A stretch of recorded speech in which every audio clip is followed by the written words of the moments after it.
अस्सलाम वालेकुम दोस्तों, अज़र टीवी पे आप सबको खुशामदीद। उम्मीद करता हूँ आप सब खैरियत से होंगे। आज की इस वीडियो में एक बहुत इंटरेस्टिंग स्टोरी आप लोगों के साथ शेयर करने जा रहा हूँ। स्टोरी इस हवाले से है कि बेसिकली जो बिटकॉइन के जो फाउंडर हैं Satoshi Nakamoto,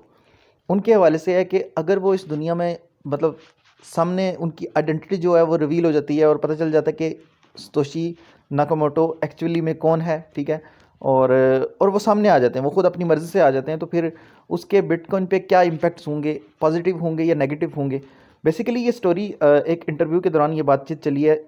basically JP Morgan जो अमेरिका का एक बैंक है उसके सीईओ हैं जेमी डिमोन। तो उन्होंने एक इंटरव्यू दिया है, तो वो काफ़ी कंट्रोवर्शियल था, काफ़ी सारी उसमें उन्होंने बातें की हैं बिटकॉइन के हवाले से, उन्होंने काफ़ी नेगेटिव बातें भी की हैं। पहले मैं आप लोगों के साथ वो शेयर कर देता हूँ और फिर मैं आपको बताता हूँ कि अगर सतोशी नाकामोटो दुनिया में वापस आ जाते हैं, यानी मतलब कहने का ये है कि अगर वो उनकी आइडेंटिटी का पता चल जाता है कि एक्चुअली में सतोशी नाकामोटो कौन है और वो उनकी क्या स्टेटमेंट्स होंगी बिटकॉइन के हवाले से, पॉसिबल स्टेटमेंट्स उनकी क्या हो सकती हैं। तो बेसिकली जो जेपी मॉर्गन जो बैंक है उसके जो सीईओ हैं उन्होंने जो बातें की उसमें कुछ इंपॉर्टेंट चीज़ें हैं जो मैं आपको उसके चंक्स बता देता हूँ। Bitcoin itself is a hyped up fraud. मतलब इनका कहने का मकसद ये है कि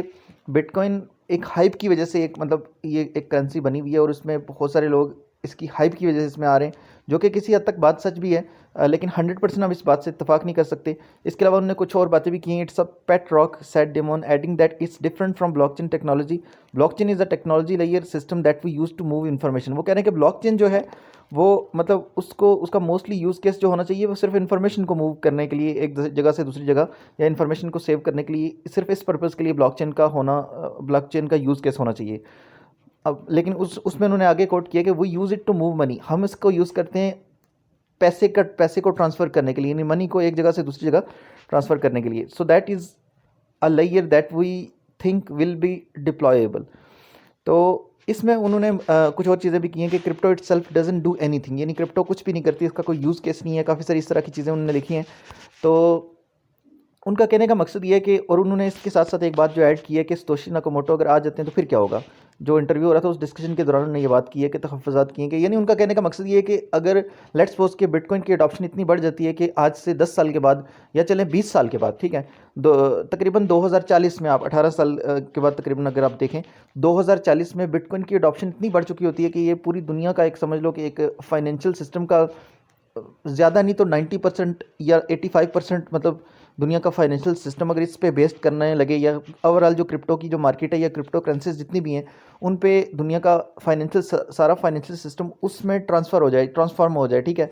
तो उस सूरत में, यानी आप खुद सोच सकते हैं कि उनका तखफ़्फ़ुज़ात ये हैं कि जो अगर बिटकॉइन उस टाइम पे बिटकॉइन का फाउंडर जो है वो सामने आ जाए और कहे कि यार बिटकॉइन तो मेरा है, और एक ऐसी चीज़ जो दुनिया का फाइनेंशियल सिस्टम बन चुका हो, तो उसको मैनिपुलेट, वो अकेला बंदा उसको फिर किसी न किसी हवाले से मैनिपुलेट कर सकता है। तो किसी हद तक तो बात ठीक है, लेकिन उसमें फिर एक चीज़ ये भी है कि बिटकॉइन की जो, यानी समझ लें कि जितनी सप्लाई सतोशी नाकामोटो ने, यानी जितने बिटकॉइंस उन्होंने माइन किए थे, वो इतने ज़्यादा नहीं है कि उसके उससे पूरी दुनिया का जितना भी फाइनेंशियल सिस्टम है, अगर कोई उसको मैनिपुलेट करना चाहे, उसका मिसयूज़ करना चाहे, तो किसी हद तक तो नुकसान उसको पहुंच सकता है, लेकिन उतना ज़्यादा नहीं पहुंच सकता। लेकिन फिर भी मैं ये समझता हूँ कि अगर सतोशी नाकामोटो है वो बेसिकली सामने इस वजह से नहीं आते क्योंकि उन्होंने बेसिकली जो एक प्रोडक्ट बनाई है बिटकॉइन, जो इन्वेंट किया है बिटकॉइन को, उसका पर्पज़ ही डिसेंट्रलाइजेशन है, ठीक है। तो अगर वो आ भी जाते हैं तो उस सूरत में भी मेरे हिसाब से बिटकॉइन की अडॉप्शन और बढ़ जाएगी। इवन मैं समझता हूँ कि बिटकॉइन की अडॉप्शन इस हद तक बढ़ जाएगी कि अभी अगर आप फॉर एग्जांपल बिटकॉइन की जो डोमिनेंस है ओवरऑल क्रिप्टो की मार्केट पे, तो वो आप देखोगे कि आज की डेट में 40 और मैक्स मेरे ख्याल से एग्जैक्टली मैं अभी शायद आपको ना बता सकूँ, यानी 52-56 तक इसकी मैक्सिमम जो ऑल टाइम हाई जो बनी है डोमिनेंस वो 52 होगी, ठीक है। यानी क्रिप्टो में ओवरऑल जितना भी सरमायाकारी है उसकी आज की डेट में 40% बिटकॉइन में है, ठीक है। तो मैं ये समझता हूँ कि अगर सतोशी नाकामोटो अगर आ जाते हैं, मतलब दुनिया में उनकी एक आइडेंटिटी का पता चल जाता है, तो उससे अगर उनको कोई नुकसान ना हो, तो उनका जितना भी नॉलेज है या उनका जो एक विजन है, अगर वो क्लियरली वो पूरी मतलब समझ लें कि जितने भी दुनिया के फाइनेंशियल इंस्टीट्यूशंस हैं या बड़े बड़े बैंक्स हैं या उनके या ओवरऑल दुनिया में जो अपनी वो एक स्टेटमेंट देंगे, एक अब जो ये इसकी अडॉप्शन इतनी बढ़ चुकी है, इस टाइम पे आके जब वो अपना एक क्लियर विजन बताएंगे कि हाँ, जो भी बिटकॉइन का वाइट पेपर है, जो भी उसमें मैंने लिखा है, उसमें इस बात का ये मतलब था, इस बात का ये मतलब था, तो उससे एक ज़्यादा क्लैरिटी होगी। और इवन अगर आप एक चीज़ नोट करोगे कि इस वक्त पूरी दुनिया में 21,000 के करीब क्रिप्टो करेंसीज हैं, और हर करेंसी का अगर आप उनके जो फाउंडर्स होते हैं उनका आप विजन पूछो तो वो यही कहते हैं कि मतलब मोस्टली मतलब वो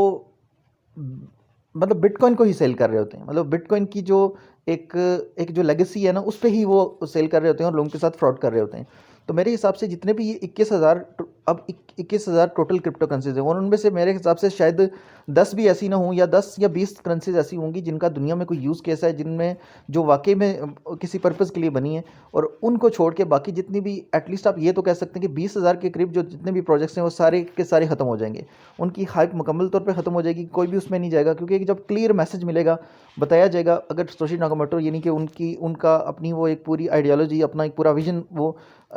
एक रिकॉर्ड करवा देते हैं और पूरी दुनिया के सामने वो चीज़ आ जाती है। जब उसकी इतनी हाइप है, इस वक्त हर बंदा बिटकॉइन के बारे में बात कर रहा है, तो ऐसे में एक ऐसा बंदा जिसने बिटकॉइन को इन्वेंट किया है, वो क्रिप्टो के हवाले से, डिसेंट्रलाइजेशन के हवाले से, क्रिप्टो करेंसीज के हवाले से जब एक क्लियर मैसेज देगा, तो जितना भी ये फ्रॉड है ये सारा खत्म हो जाएगा। मैं समझता हूँ कि तकरीबन फ्रॉड उस सूरत में तकरीबन